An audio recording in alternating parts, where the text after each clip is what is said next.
Welcome to the Deep Dive, where we unpack complex information, extract the most important nuggets, and deliver them to you in a way that's clear, concise, and captivating. Today, we're diving into a unique corner of property arrangements, specifically something called a share block scheme, and crucially, the essential document that defines it, the use agreement. It really is a fascinating pathway to property use. Mm. Often surprises people because it sidesteps traditional ownership in a way. We've gathered quite a stack of sources, Mhm. legal acts, regulatory guidelines, and even some actual use agreements to truly illuminate what these agreements mean and why they're, well, the cornerstone of this property model. Okay, so our mission for this deep dive is clear. Pinpoint the core insights about the use agreement within a share block scheme. What specific rights does it grant you? What obligations does it impose?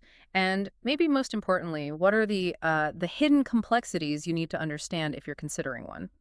Okay, let's unpack this. Now, many of you might be familiar with share block schemes as this kind of alternative property model, but the true essence of your rights here lies not in a title deed, but in this document, the use agreement.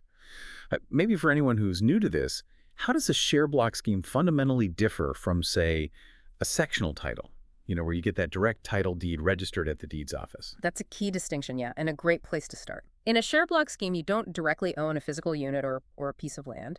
Instead, you acquire shares in the legal entity, the share block scheme itself, that collectively holds the actual property. Your right to use a specific part of that property, like a particular unit or maybe a stand, is directly linked to the shares you hold. It's essentially a right to use and occupy conferred by those shares. Right. Now, contrast that with sectional title, where you get formal individual ownership. It's registered at the deeds office, which is the government body where, traditional property ownership is officially recorded. Share block schemes were actually a precursor to sectional titles. They offered a way for multiple people to have rights to a single property without legally subdividing it. So this indirect ownership via shares means your rights really hinge entirely on the scheme's governance and, most importantly, on the integrity of its core documents. Okay, so if my right isn't a direct title deed, and it's not exactly like owning a piece of a typical company either, how is this right actually secured, and what are the practical implications? The day-to-day realities this agreement shapes for someone holding those shares. This is where the use agreement becomes absolutely paramount, really central. It's a formal, binding contract between the share block scheme and you, the shareholder. This agreement, along with the scheme's Memorandum of Incorporation, or MOI, you can think of it like the scheme's constitution or rulebook that forms the absolute foundation of your rights and your obligations within the scheme. They are the supreme documents, basically. And what's fascinating, I think, is just how much detail these agreements go into. What specific permissions and maybe limitations does this document impose on your daily life within the scheme? Well, the use agreement grants you the exclusive right to use, occupy, and enjoy a specific unit or stand, and importantly, without paying additional rent for it. You also get shared use of common areas, things like roads, pools, maybe natural surroundings. But it's really the obligation side that truly defines the living experience. What stands out is its, well, granular control over daily life. These agreements are incredibly comprehensive. They're designed to protect the collective investment and maintain certain standards. But yeah, it does mean sacrificing some personal autonomy. That sounds incredibly comprehensive, almost, I don't know, restrictive. Can you give us a sense of the kind of rules we're actually talking about? Absolutely. The use agreement spells these out very clearly. Yeah. For instance, your specified unit can almost always only be used for residential or maybe holiday accommodation. So no running a full-time business from it without specific approval. There are often limits on occupancy, too. So if you wanted to host a large family reunion, say, that might need special written permission beforehand. Right. The rules also frequently cover things like property alterations. There are extensive rules governing any building or alteration, even minor additions, maybe solar panels or generators. These almost always require prior written consent from the scheme's governing body, and sometimes even external certifications to ensure safety and compliance. That's two. If they're allowed at all, you'll likely need express written permission. And they'll need to be leashed in common areas, with owners responsible for, immediate cleanup. Then there's conduct and nuisance. This is a broad one. It prohibits any activities that cause a nuisance to other shareholders or staff, or that might even invalidate insurance policies. Think explicit bans on fireworks, fires outside designated areas, littering, or discharging firearms. Essentially, anything that disrupts the peaceful enjoyment of others is probably off limits. Wow. maintenance as well. Generally, the member is responsible for maintaining their own exclusive use area. That's at their own expense, including things like internal electrical wiring and plumbing, Drawing. waste management. Usually strict rules on how refuse is stored and removed. Sometimes even specifying only certain cleaning materials approved by the scheme can enter the sewage system. And vehicles? Speed limits, parking restrictions, rules on boats or caravans often apply just to maintain safety and aesthetics. Wow. So the use agreement really governs the minute details of daily life and communal harmony. It sounds like a living contract almost. But what happens if you want to pass on this unique sort of slice of property? How are these usage rights transferred? Is it simple? That's a crucial point, and it highlights just how integrated everything is. Mm, The rights given by the use agreement, they're inextricably linked to the shares themselves. You can't separate them. Hmm. They last as long as you remain the beneficial owner of the shares and, of course, comply with the agreement. If you want to transfer your shares, the rights and the duties under the use agreement must be simultaneously transferred to the same person. Ah, Okay, this means the shares and the associated loan account, which is essentially a sum of money shareholders lend to the scheme, usually interest-free. They cannot be split up or sold individually. It's like a package deal, really. You acquire the shares, you take on the loan obligation, and you assume the use agreement. It ensures that continuity of responsibilities. right. That makes sense. So, having charted the daily routines and rights, let's now turn our attention to the financial side, the bedrock that supports these schemes. Shared living usually means shared costs. How are those structured typically? Yes, good point. There are two major financial components, the levy fund and the loan obligation. First, the levy fund. The scheme's directors or governing body are mandated by law to establish and maintain this fund. It's designed to cover all the operational costs, things like administration, repair, and upkeep of the property, rates and taxes, utility charges, insurance premiums, and even sometimes future costs, like a potential conversion to a sectional title scheme. And how do members contribute to this fund? Is it equal or? Members contribute monthly, usually, and typically it's in proportion to their shareholding. So if you have more shares, you generally pay a larger portion of the levy.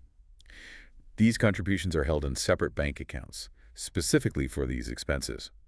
It's important to know that these funds must be used solely for the defined purposes. And special levies can also be raised for unexpected costs or major future projects, subject to the scheme's rules, of course. Your obligation to pay levies only stops when your right of use lawfully ends. And importantly, paid levies are generally not refundable. Okay, that covers the operational costs, the running costs. What about the loan obligation you mentioned earlier? What's that about? Right, the loan obligation is distinct from the levy. Shareholders typically lend an amount to the scheme, usually interest-free, as part of acquiring their shares. This amount is repayable by the scheme, but often at its discretion, or maybe if the scheme is eventually wound up. Decisions to significantly increase this loan obligation, or maybe to use the scheme's assets as collateral for new loans, they require a substantial resolution, usually a supermajority vote, like 75% of members, and often excluding the original developer's votes. Interesting. These loan funds are also held in separate trust accounts, specifically for the repayment of the scheme's overall loan obligation. And importantly, they generally cannot be attached by a writ of execution. That's a formal court order, allowing assets to be legally seized to recover a debt. So there's some protection there for those funds. Got it. And what happens if a shareholder doesn't meet these financial commitments? It falls behind on levies or other payments. Is there a mechanism for enforcement that protects the collective? Absolutely. The scheme has quite a powerful protection mechanism here. It's called a first lien. The scheme holds a first lien on every share for all amounts owed to it, including any legal costs incurred in trying to recover the debt. This means if a shareholder defaults, the scheme can, after providing clear written notice, typically something like 14 days, proceed to sell the shares to recover the outstanding amount. Okay, so they can essentially take back and sell the shares. Yes, to cover the debt. And this lien takes precedence over most other claims against those shares. The main exception might be if the shares were already formally pledged as security for a loan, say to a bank, and the scheme had received proper written notice of that pledge beforehand. This structure is really designed to ensure the scheme's financial stability. It protects the other members. This all sounds, well, quite regulated, which I suppose provides a layer of security for everyone involved. Is there a specific body overseeing these share block schemes, particularly in the South African context we've been focusing on? Yes, they are indeed heavily regulated. In South Africa, the main piece of legislation is the Share Blocks Control Act of 1980. that works alongside the broader Companies Act. The relevant regulatory authority, often the registrar of companies or similar body, is responsible for its administration. And the primary aim of this act is really to prevent misuse of shareholder investments and ensure fair practices and greater transparency in how these schemes operate. So, what does this all mean for someone thinking about getting involved in a share block scheme, knowing there's this specific regulatory framework in place? What are the key protections they should look out for? It means there are specific protections you absolutely should be aware of. For instance, critically, any use agreement and also any contract for acquiring a share must be in writing and signed by both parties. That's mandatory. If this formality isn't met, the contract could potentially be void. That might allow either party to reclaim what they've paid, plus interest and maybe compensation for expenses incurred. That's a big one. It is. And the contract for acquiring a share also needs to include very specific details. Things like a clear description of the property, the specific part allocated for your exclusive use, a detailed breakdown of the purchase price, and importantly, the scheme's financial statements. And a copy of the relevant use agreement must be annexed to this acquisition contract. It has to be there. Okay. And if disputes do arise, say between a shareholder and the scheme's management, who can you turn to beyond the scheme's own internal processes? Well, for complaints related to community schemes, and that definition explicitly includes share block schemes, there's the Community Schemes Ombud Service, often called CSOS. An ombudsman is basically an independent, impartial person with the authority to receive, investigate, or informally address complaints. You can contact CSOS if you're dissatisfied with the service you're getting, or maybe with explanations provided, or if the scheme's internal resolution processes have failed to resolve the issue. It provides an independent avenue for dispute resolution, which is really valuable. Right. So, putting this all together, if you're considering entering a share block scheme, this deep dive truly underscores how vital it is to understand the nuances, especially of the use agreement and the whole regulatory framework. It's definitely not just about choosing a unit you like the look of. It's about fully appreciating the intricate legal and financial arrangement you're stepping into. Exactly. Knowing the explicit terms of the use agreement, everything from the daily operational rules like pet policies and occupancy limits, right through to the long-term financial obligations like levies and loan contributions, it's absolutely crucial. It's about recognizing that your ownership is primarily a right to use a specific portion of the property. And that right is heavily dependent on the scheme's governance and the detailed conditions spelled out in that agreement.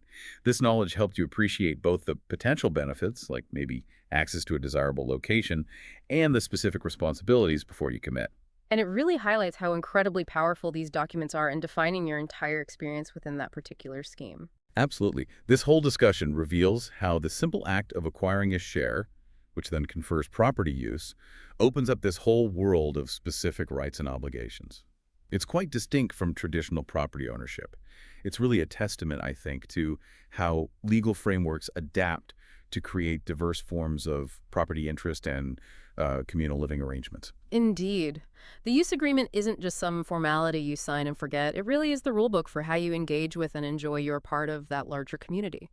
So thinking about all this detail, what aspect of these intricate agreements stands out to you most, and perhaps what questions does it raise for you about property use in a shared environment going forward? What a question to think about. And that brings us to the end of today's Share Block Scheme Use Agreement discussion.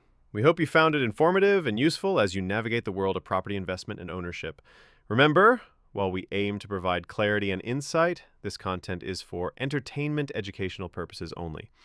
Be sure to seek personalized guidance from a qualified property specialist for your unique circumstances. Thank you for listening.